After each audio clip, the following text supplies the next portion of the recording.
په پکتیکا کې د ولسی تړون د پروګرام په مټ دوه بابا د نجونو او هلکانو ابتدایي ښوونځي د دې ولایت په خیرکوټ ولسوالۍ کې ګټې اخیستنې ته وړاندې شو. دا ښوونځي لس درسي خونې لري چې په 1999 کال کې د جوړېدو چارې پیل شوې وې او شاوخوا 6 میلیونه افغانۍ لګښت پرې راغلی و چې نن ورځ رسما د پکتیکا ولایت د ښوونې او روزنې د برخې مسؤلینو ته وسپارل شو. دوه بابا ښوونځي چې یو د اقرا ښوونځي په نوم ده او بل د بیبي زهرا ښوونځي په نوم باندې ده.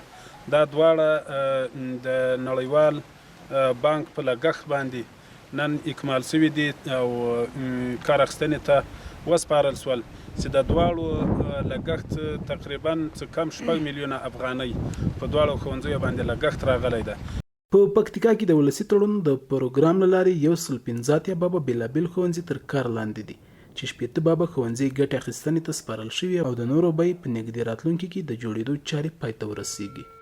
زموږ پکتیکا ولایت کې 115 مکاتب شروع دي چې په دې کې 15 مکاتب ګټې اخیستنې ته سپارل شوي دي، معارف ته سپارل شوي دي او په د نورو باندې کار روان ده، خو کارونه یې لږ پاتې دي.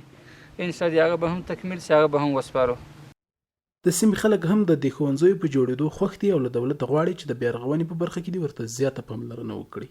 د دې کور ودان چې موږ ته یې دلته زموږ غوښتنه یې ومنله او موږ ته یې دلته دغه مکتب راکړو او موږ جوړ کړو او په ښه توګه هم سرته ورساوو.